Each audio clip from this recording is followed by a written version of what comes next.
బాబు జగజ్జీవన్ రామ్ కొనసాగిస్తాం. బాబు జగజ్జీవన్ ఆశయాలను కొనసాగిస్తాం. బాబు జగజ్జీవన్ ఆశయాలను బాబు జగజ్జీవన్ రామ్ కొనసాగిస్తాం. బాబు జగజ్జీవన్ ఆశయాలను కొనసాగిస్తాం. బాబు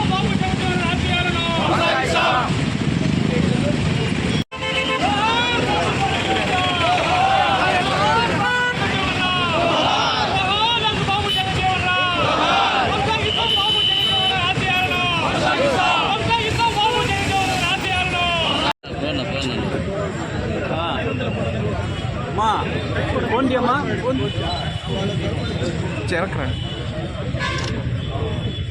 జోహార్ బాబు జగజ్జీవన్ రామ్.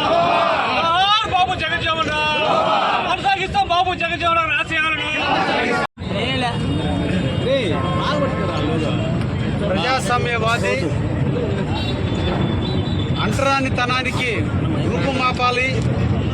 దేశంలో ఉన్నటువంటి అణగారినటువంటి జాతులందరినీ కూడా ఐక్యత చేయాలి.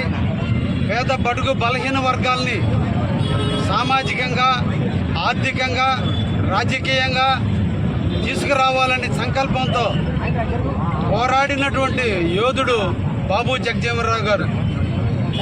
దాదాపు 40 సంవత్సరాల పాటు చనిపోయేంతవరకు కూడా పేదవాడ కోసం తప్పించినటువంటి మహానుభావుడు బాబు జగజ్జీవన్ రావు గారి జయంతి సందర్భంగా అందరికీ కూడా అభినందనలు తెలియజేస్తూ, అటువంటి మహానుభావుడు మన ఇండియాలో పుట్టడం, మన జాతి గర్వించే విధంగా ఎదగటం, పేదవాళ్ళ కోసం పోరాడటం, 1906లో జన్మించి స్వాతంత్ర సమరంలో ఎక్కువ రోజుల పాటు పాల్గొని గాంధీతోనూ దేశ స్వాతంత్రం కోసం పోరాడినటువంటి ధీరోదాత్తుడు బాబు జగజ్జీవన్ రావు గారు.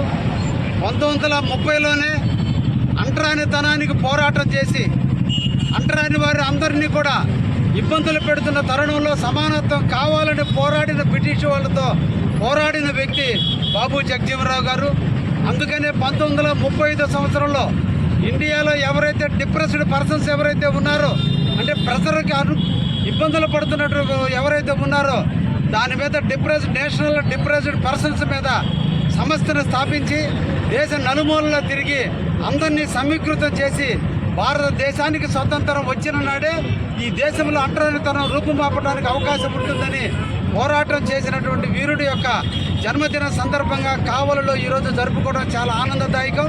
86-78 సంవత్సరాల అతని జీవిత కాల చరిత్రలో 40 సంవత్సరాల పాటు దేశానికి మంత్రిగా, ఉప మంత్రిగా, స్పీకర్గా, ఎనలేని వివిధ రకాల చైర్మన్లుగా పనిచేసి దేశానికి ఎనలేని సేవలు చేసినటువంటి బాబు జగజ్జీవన్ రావు గారు ఏ కోరికతో అయితే అణగారిన వర్గాలకు రిజర్వేషన్ కల్పించాలన్నాడో దాన్ని స్ఫూర్తిగా తీసుకుని బాబు జగజ్జీవన్ రావు గారు స్ఫూర్తితో బాబాసాహెబ్ అంబేద్కర్ గారు రాజ్యాంగంలో ఈ రోజున రిజర్వేషన్లు ప్రకటిస్తే ఆ ఫలాలను దేశ నలుమూలలో ఉన్నటువంటి పేదవాళ్ళందరూ కూడా సద్వినియోగం చేసుకోబట్టే ఈరోజు సామాజికంగా, ఆర్థికంగా, రాజకీయంగా ఈ రోజున అందరూ కూడా సమానత్వానికి నాంది పలికే విధంగా అందరూ సమానమని జీవించే విధంగా ఈరోజు జీవిస్తున్నామంటే ఆ ఇద్దరు యొక్క స్ఫూర్తే ఈరోజు దీనికి ప్రధాన కారణం.